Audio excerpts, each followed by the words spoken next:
Well, Brian, you know, another good thing we can do in this field for erosion control is plant alfalfa. Talk about deep roots, a perennial crop. There's so many good things about it, but there are some challenges with alfalfa too. Well, we don't talk a lot about alfalfa on Ag PhD because corn and soybeans and wheat are the three predominant crops that we've got in the United States, but alfalfa has gotten to be a big cash crop as well. The problem with alfalfa is we don't have nearly as many choices for weed control, and then there are a lot of insects that affect alfalfa, so we know some farmers that are literally spraying every month of the growing season to control bugs. So we wanted to talk about those two things today. Well, when it comes to weed control, we get a lot of questions from non-farmers about why do you need Roundup Ready alfalfa? Isn't alfalfa a tough, hardy, perennial crop? How do weeds really get going out there? Yeah, the two main reasons are, number one, if you don't have a very good stand to start with and you cut it down way short, then you can get sunlight down to the ground and get a bunch of weeds coming up. And then the next thing is we just don't have a lot of real great weed control options, period. So it's nice having the Roundup when you're fighting something like dandelion or really any other perennial weed out there, thistles, I can name a number of them. It would be nice to have Roundup. Well, the way I look at it too, Brian, is you really only plant alfalfa once every, depending on what kind of production system you're in, say 4 years. Well, that means you got one chance to put pre-emerge herbicides on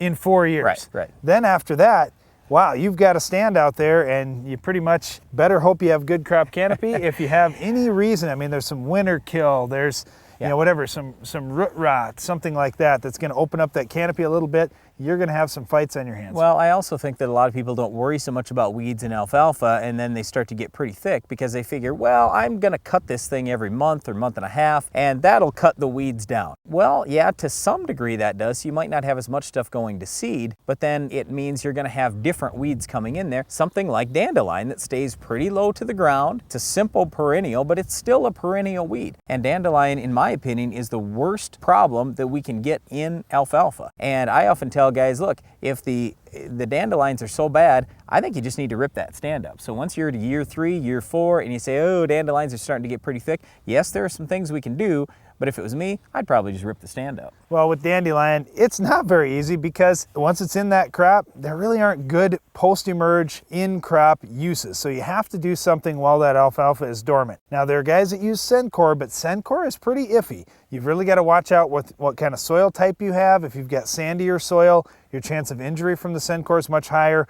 Also, if you have higher pHs, if your pH is above 7, you really need to be careful about how much Sencor you're putting out there at one time because you could see some injury that way. Now, the other product a lot of guys Well, wait a second though. With Sencor, you've got to use that when we're talking dormant alfalfa. You're not going to be using it typically in crop. But it's not going to go away overnight. When you've got high pH soils, that Sencor does not break down very fast, so it's more active for a longer period of time. Yep, I agree, but Sencor's target is broadleaves, and alfalfa is a broadleaf. So that's the trouble I've got with it, and the same thing, Velpar is another one that you could use, same kind of deal. I'm just not a real big fan. Yes, there are a lot of guys that use them, but at that point, if it was me, I think you're money ahead to just rip the stand up and start over again. Well, if you can get rid of the dandelion, that's great. Then you've got to worry about some winter annuals, and this is another thing that gets to be a little bit of a challenge because they're out there so early in the season because they got started last fall. So they've got a good root mass under them, and it's a little cool usually in the spring. It's tougher to control those. Now, you've got post-emerge options like a Pursuit or Raptor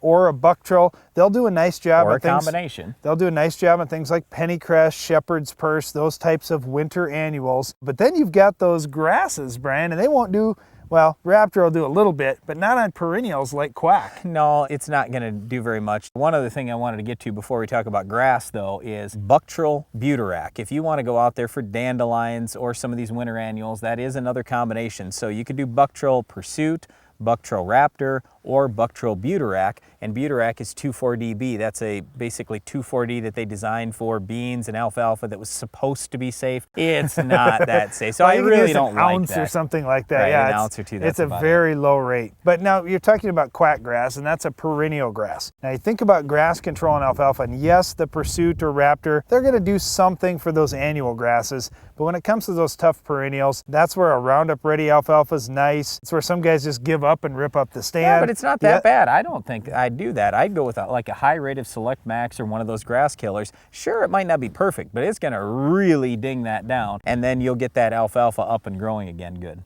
Well, again, if you're cutting alfalfa too short, or if you're not properly fertilizing that alfalfa so that canopy is getting reestablished quickly, that's where we see more issues with these perennial type weeds. I agree. That's one thing we haven't talked about yet is the fertility. You want to make sure you keep recharging that alfalfa, get that thing growing as fast as you can right away after you've cut it so it does choke out the weeds. Unfortunately, we can't really choke out the insects. It seems like we always have insect problems, whether that's alfalfa weevil larvae early in the season or the alfalfa weevil adults late in the season, or potato leafhoppers anytime. You know, with all these bugs, it's not like they're that difficult to control. It's just that you have to be timely with it. Run with a sweep net before you start that sprayer through the field. Well, in the last few years, we've seen land rents go up. Obviously, if you're going to buy land, it's a lot more expensive than it used to be. Fertilizer's way more expensive, fuel, equipment, all those things. But the great part is, with a lot of these pesticides, they are way less expensive, especially insecticide. When we're talking about controlling bugs, you can go with a full rate of insecticide for a little over $2 an acre.